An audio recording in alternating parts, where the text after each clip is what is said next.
नमस्कार, आप देख रहे हैं आवाज एट 9। मैं हूं कविता थपलियाल। शुरुआत करते हैं इस वक्त की सुर्खियों के साथ। एचडीएफसी बैंक के आदित्य पुरी ने पेटीएम के बिजनेस मॉडल पर उठाए सवाल। बोले वॉलेट कंपनियों का नहीं चल पाएगा कारोबार। उर्जित पटेल ने कहा महंगाई बढ़ने का खतरा है बरकरार। अपने पहले टीवी इंटरव्यू में आरबीआई गवर्नर ने तेज ग्रोथ की जताई उम्मीद। 5 महीने की ऊंचाई पर पहुंचा बाजार। निफ्टी 8,800 के पार। प्राइवेट बैंक और फार्मा शेयरों में जमकर खरीदारी। पद संभालने से पहले ही नए सेबी प्रमुख के कार्यकाल में कटौती। अब 5 साल नहीं 3 साल का होगा कार्यकाल। उत्तर प्रदेश को किसी महान नेता की जरूरत है। मैदान में उतरते ही प्रियंका ने मोदी पर साधा निशाना। बोली घर के बेटे के रहते बाहरी नेता को गोद लेने की जरूरत नहीं। फेसबुक के सीईओ जकरबर्ग ने की प्रधानमंत्री मोदी की तारीफ। बोले सोशल मीडिया का इस्तेमाल कोई मोदी से सीखे। बगैर टिकट हवाई जहाज में उड़ाइए दावत। लुधियाना में प्लेन में खुला हवाई अड्डा।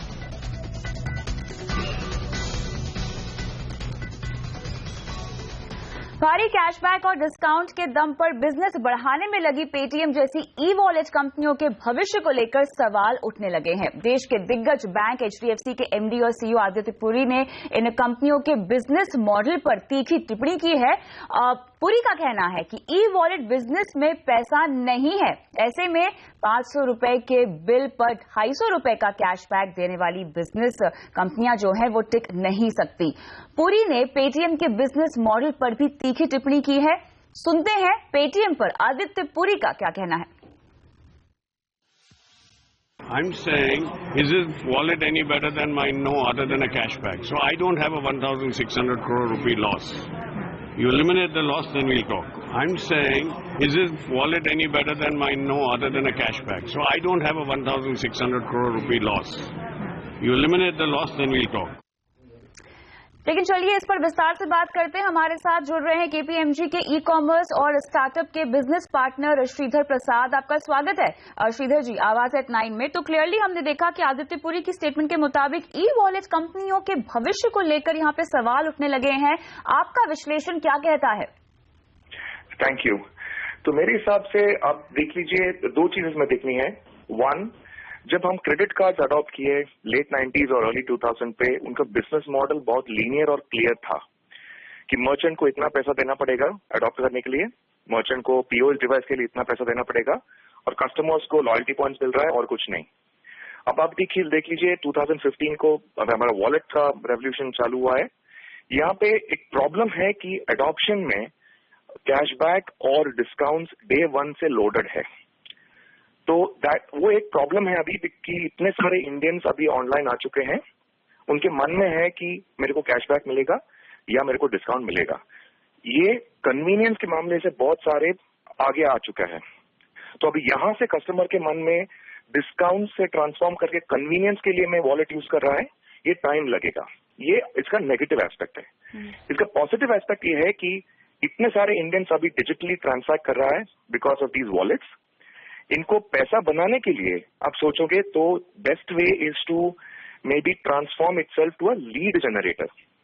इतना कस्टमर हमारे पास पड़ा है ऑनलाइन, उनके सब डेटे हैं और वो हमारे वॉलेट से ट्रांसैक्ट कर रहे हैं। तो प्राइमरी ट्रांसैक्शन में शायद मैं पैसा नहीं बन पाऊंगा, पर वो तो क्लियरली यहाँ पर श्रीधर जी आप इत्तेफाक रखते हैं आदित्य पुरी की इस बात से कि कैशबैक देने वाला जो बिजनेस मॉडल है वो टिक नहीं पाएगा। तो कैशबैक देने वाला मॉडल इंडिविजुअली टिक नहीं पाएगा बिकॉज कैशबैक इतना ज्यादा है, छोटे छोटे ट्रांजैक्शन में इतना सारे कैशबैक दे रहे हैं, तो अकेले वो मॉडल टिक नहीं पाएगा। वो क्लैरिटी सबको है, बट इंटेंशन वो नहीं है। इंटेंशन है कि ये बड़ा बिजनेस मॉडल बनेगा कि एक कस्टमर से सिर्फ ट्रांजैक्शन मार्जिन नहीं ले रहे हम, वो कस्टमर्स का पूरा डिजिटल इकोसिस्टम में ये वॉलेट का प्रेजेंस बहुत बढ़ना चाहिए। उस हिसाब से वो वॉलेट बहुत पैसा कमा सकता है if the business model is charted out properly linked to the customer। चलिए, तो यहाँ पर क्लियरली आपको लगता है कि कैशबैक का जो मॉडल है वो तो टिक नहीं पाएगा, लेकिन आगे चलकर इसमें और भी इंप्रूवमेंट सुधार करने की जरूरत है। और खासतौर से जैसे कि हम ऑनलाइन ट्रांजैक्शंस पे जोर दे रहे हैं, ऐसे में बहुत जरूरी हो गया है कि ई वॉलेट कंपनियां अपने आप को और ज्यादा मजबूत कर ले, जहां तक उनके बिजनेस मॉडल की बात है। बहुत बहुत शुक्रिया समय निकालकर हमसे बात करने के लिए। आगे बढ़ते हैं और अब बात आज के सबसे बड़े इंटरव्यू की।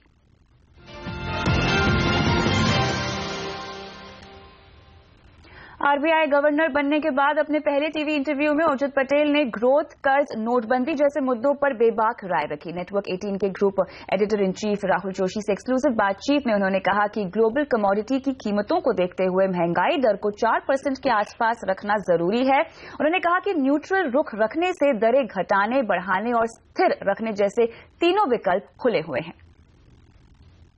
The Monetary Policy Committee could either keep rates constant, increase them, or bring them down. Monetary Policy Committee noted that while inflation will be in the range of 4 to 4.5% in the first half of the next fiscal year, it then actually increases to 4.5 to 5%, and that was one of the main reasons why we had to take the stance that we did. नोटबंदी की वजह से भले ही growth की रफ्तार धीमी हो गई है, लेकिन reserve bank governor Urjit Patel ने कहा है कि सिस्टम में नए नोट आने से रिकवरी की रफ्तार तेज होने का पूरा भरोसा है। The impact is going to be a sharp V, that we would have a downgrade of growth for a short period of time, but the remonetization has happened at a fast pace, and that was part of the plan. आगे बढ़ते हैं, बात करते हैं share बाजार में आज हुए कारोबार की। हफ्ते के आखिरी दिन बाजार तेजी के साथ आज बंद हुआ है। निफ्टी 8,800 का स्तर तोड़ने में कामयाब रहा। वहीं सेंसेक्स में भी हमने लगभग 150 पॉइंट से ज्यादा की तेजी देखी है। हालांकि एक वक्त एचडीएफसी बैंक के दम पर सेंसेक्स करीब 400 पॉइंट तक चढ़ा था, लेकिन बाद में ऊपरी स्तरों पर से हमने देखा कि दबाव आया और आज बाजार में हमने देखा कि आईटी, टेलीकॉम और मेटल शेयरों की जमकर पिटाई हुई है। लेकिन फार्मा और तेल कंपनियों से बाजार को अब थोड़ी मदद मिली है। बाजार का पूरा हाल बताने के लिए हमारा पूरा हाल बाजार का बता रही है हमारी सहयोगी हर्षिता सावंत। इसके अलावा ऑफकोर्स ढेरों काउंटर्स थे, लेकिन एचडीएफसी बैंक का चार्ट भी एक बार आपकी स्क्रीन पर ले आएंगे, क्योंकि यहां पर आप देख पाएंगे कि कितनी उछाल देखने को मिली इसमें खुलते ही, और अंत में क्या स्थिति रही। 9% ऊपर खुला और अंत में आप देखिए आज दिन का लो ऑफकोर्स 1368 का भी स्नेच हुआ, एक पॉजिटिव नोट पर, लेकिन समाप्ति करीब 50 रुपए की बढ़त पर। दूसरे बैंकों में भी पूरा जोश आता हुआ दिखाई दिया आज के ट्रेड में। निजी बैंक ऑफकोर्स आज फोर फ्रंट पर रहे हैं। इसमें आप देखेंगे इक्विटास जैसे प्लेयर्स थे, RBL, IndusInd bank, ICICI bank की ओर से सहारा मिलता हुआ दिखाई दिया है आज के कारोबार में। वहीं आप देखेंगे जो दूसरा एक्शन था आज के ट्रेड का, वो फार्मा कंपनियों की ओर से आया। कैडिला के लिए एक बहुत बढ़िया खबर कल निकल कर आई, आज फिर ब्रोकरेजेस ने इसको अपग्रेड किया। सिंजीन में तेजी और दिग्गजों में सन, सिप्ला, लुपिन में भी अच्छी खासी खरीदारी बनती हुई दिखाई दी। लेकिन 4 स्टॉक्स जो रेडार पर थे, जो एनएसई में बड़े बदलाव होंगे, 31 मार्च को ये बदलाव होने वाले हैं। India bulls housing finance NSE का हिस्सा बनेगा, निफ्टी 50 का। आईओसी भी इसकी जगह शामिल होगा इस इंडेक्स में, और आइडिया और भेल निकलेंगे। तो इन दोनों काउंटर्स में बिकवाली रही। पहले 2 स्टॉक्स जो अंदर आएंगे उनमें खरीदारी का जोर बनता हुआ जरूर दिखाई दिया। इसके अलावा देखिए आज जो इंडेक्स में एक्शन वाले काउंटर्स थे, टाटा पावर, बीपीसीएल, ग्रासिम, गेल, टाटा मोटर्स, इन काउंटर्स में अच्छी खासी खरीदारी बनती हुई दिखाई दी। और मिड कैप इंडेक्स जो इस पूरे हफ्ते कोशिश कर रहा था वापस अपना ग्राउंड पकड़ने की, और वो हुआ जरूर। ट्रांसफॉर्मर एंड रेक्टिफायर में अच्छा उछाल, भारत फाइनेंशियल में हमने देखा दमदार तेजी, डीएचएफएल, एनएफएल और रिलायंस कैपिटल जैसे काउंटर्स थे जहां पर 5% का उछाल देखने को मिला। तो कुल मिलाकर हफ्ते की समाप्ति एक पॉजिटिव नोट पर, अगले हफ्ते एक्सपायरी की है, तो उस लिहाज से शायद आने वाला हफ्ता वॉलेटिलिटी भरा रह सकता है। आगे बढ़ते हैं, बजट में हुए ऐलान के मुताबिक रेलवे की 3 बड़ी पीएसयूज आईआरसीटीसी, आईआरएफसी और इरकॉन की लिस्टिंग की तैयारी शुरू हो गई है। सीएनबीसी आवाज को मिली एक्सक्लूसिव जानकारी के मुताबिक इसके लिए रेल मंत्रालय ने तीनों कंपनियों के वैल्यूएशन के लिए एसबीआई कैपिटल को चुना है, और इसके साथ ही हम देखेंगे कि यहां पर वैल्यूएशन के बाद विनिवेश की रूपरेखा तय की जाएगी।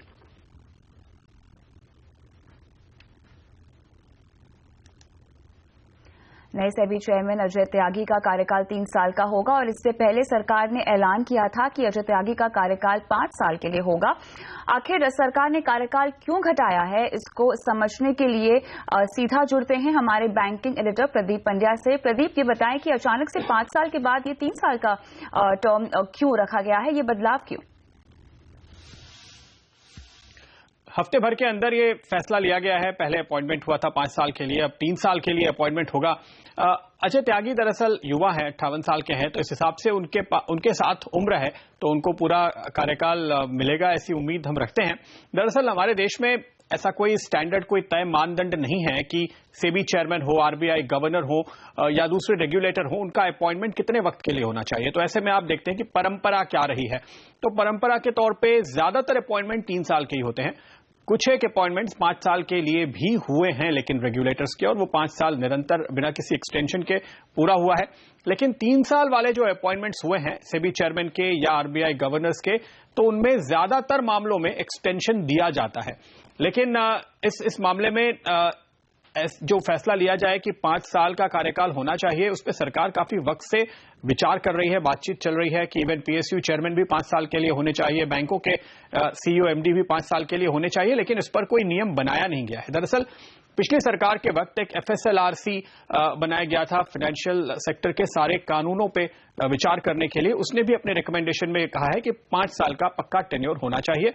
एफएसएलआरसी के मेंबर्स का ये मानना था, और कुछ जानकारों से जहां हमने भी बातचीत की है, उनका ये मानना है कि जब 3 साल के बाद 2 साल का एक्सटेंशन होता है तो हर गवर्नर या सेबी चेयरमैन या किसी और रेगुलेटर के दिमाग में ये बात रहती है कि 3 साल के बाद रिव्यू होना है, तो वो सरकार के दबाव में आ सकते हैं। हालांकि हमारे देश में ऐसे रेगुलेटर्स हुए हैं, सीबी भावे या एम दामोदरन जैसे सेबी चेयरमैन है, या वाईवी रेड्डी और रघुराम राजन जैसे आरबीआई गवर्नर है, जो किसी दबाव में नहीं आते। लेकिन एफएसएलआरसी का भी ये मानना था, और ज्यादातर जो एक्सपर्ट्स हैं वो भी ये मानते हैं कि 5 साल का पक्का टेन्योर देने से गवर्नेंस बेहतर होगा। शुक्रिया इस पूरी समझाइश के लिए प्रदीप। रुकते हैं ब्रेक के लिए। ब्रेक के बाद मैदान में उतरते ही प्रियंका ने मोदी पर साधा निशाना, क्या क्या हमला किया बताएंगे आपको ब्रेक के बाद।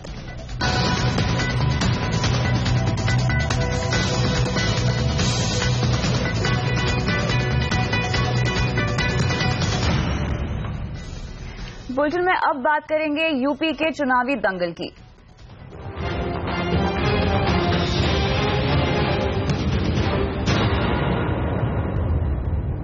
यूपी में तीसरे दौर की वोटिंग के लिए आज प्रचार थम गया, और प्रचार के आखिरी दिन सभी सियासी दलों ने अपनी पूरी ताकत झोंक दी। कांग्रेस नेता प्रियंका गांधी ने आज पहली बार रायबरेली में राहुल गांधी के साथ रोड शो किया। ये पहली दफा है जब यूपी चुनाव में राहुल और प्रियंका एक मंच पर साथ आए। प्रियंका गांधी ने अपनी रैली में पीएम मोदी पर निशाना साधते हुए कहा कि यूपी को किसी बहारी की जरूरत नहीं है, तो बीजेपी अध्यक्ष अमित शाह ने कांग्रेस के घोटाले गिना दिए। हमारे प्रधानमंत्री नरेंद्र मोदी जी बोल रहे हैं कि मुझे वाराणसी के लोगों ने वोट दिया, और वाराणसी के लिए मैं एक बेटा हूं, उत्तर प्रदेश का बेटा हूं। क्या उत्तर प्रदेश को बाहर से किसी को वोट लेने की जरूरत है? उत्तर प्रदेश को किसी बाहरी नेता की जरूरत नहीं है। सोनिया मनमोहन की सरकार चली, उन्होंने कुछ बाकी नहीं रखा। आकाश है ना, आकाश में उन्होंने विमान खरीदने का घोटाला किया और हेलीकॉप्टर खरीदने का घोटाला किया।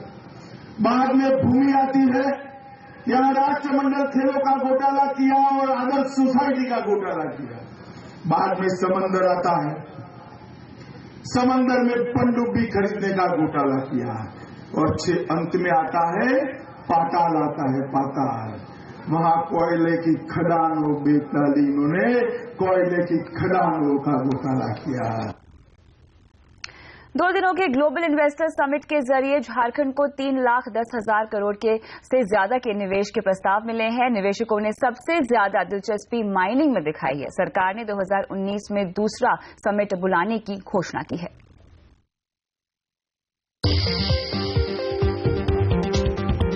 दुनिया भर के इन्वेस्टर्स के लिए मोमेंटम झारखंड एक अच्छा मौका साबित हुआ, तो सरकार को भी उम्मीदों के मुताबिक निवेश का भरोसा मिला।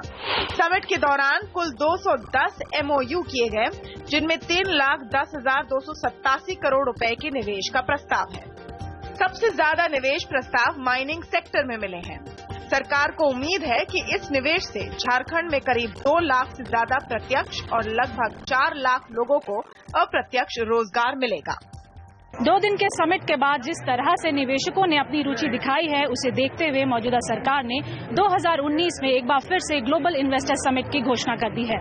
लेकिन आने वाले इन 2 सालों में देखना ये होगा कि मौजूदा निवेश कितना सफल हो पाए हैं। सरबजीत कौर, रांची।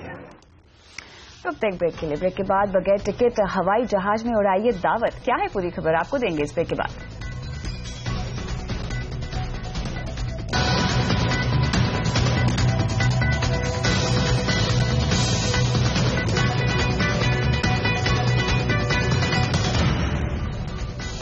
मार्क ज़करबर्ग ने प्रधानमंत्री मोदी की तारीफ की है। ज़करबर्ग ने फेसबुक में एक पोस्ट डाला है जिसमें उन्होंने मानवता को एक साथ लाने के अपने प्लान के बारे में लिखा है। और मार्क ज़करबर्ग ने अपने पोस्ट में नरेंद्र मोदी का भी जिक्र किया है। उन्होंने पीएम मोदी के अपने मंत्रियों को फेसबुक के जरिए जनता से जुड़ने की सलाह की तारीफ की है। हवाई अड्डा में प्लेन तो आपने खूब देखे होंगे, लेकिन आपको बता दें कि प्लेन के अंदर हवाई अड्डा शायद सुना भी ना हो। लुधियाना में प्लेन के अंदर हवाई अड्डा बना है और इस अनूठे प्रयोग पर देखते हैं रविंद्र अरोड़ा की ये खास रिपोर्ट। लुधियाना में फिरोजपुर रोड पर खड़े इसी प्लेन के अंदर खुला है हवाई अड्डा, एक रेस्टोरेंट। इसके मालिकों ने बड़े जतन से इसे बनाया है। 2 साल रिसर्च की, प्लेन के पुर्जे खोलकर उसे यहां तक लाया गया और फिर फिट किया गया। सोच थी कोई ना कुछ एक डिफरेंट कॉन्सेप्ट करा जाए, ना तो किसी ने कभी करा हो ना तो कभी किसी ने सोचा हो। हमने हरी कैटेगरीज को देखते हुए इसके रेट्स रखे हैं जो कि एक आम बंदा भी इसको अफोर्ड कर सकता है। यहाँ नॉर्मल बंदा भी आ सकता है जो कभी एयरप्लेन में जाने का सोच भी नहीं सकता, उनका सपना होता है एयरप्लेन में बैठने का, वो अपना सपना यहाँ आकर पूरा कर रहे हैं। मल्टी क्विजाइन वेज रेस्टोरेंट में बर्थडे किट्टी पार्टी भी मनाई जा सकती है। इस हवाई अड्डे से जाहिर है प्लेन तो उड़ेगा नहीं, लेकिन इसके भीतर बैठकर एक साथ 75 लोग दावत जरूर उड़ा सकते हैं। वैसे इसके मालिकों की सोच भी कारोबारी उड़ान भरने की है। अब ये दूसरे शहरों में भी इसकी फ्रेंचाइजी देने की सोच रहे हैं। रविंद्र अरोड़ा, लुधियाना। और आवाज एट नाइट में इतना ही। मुझे इजाजत दीजिए, लेकिन बने रहिए CNBC आवाज के साथ ही। नमस्कार।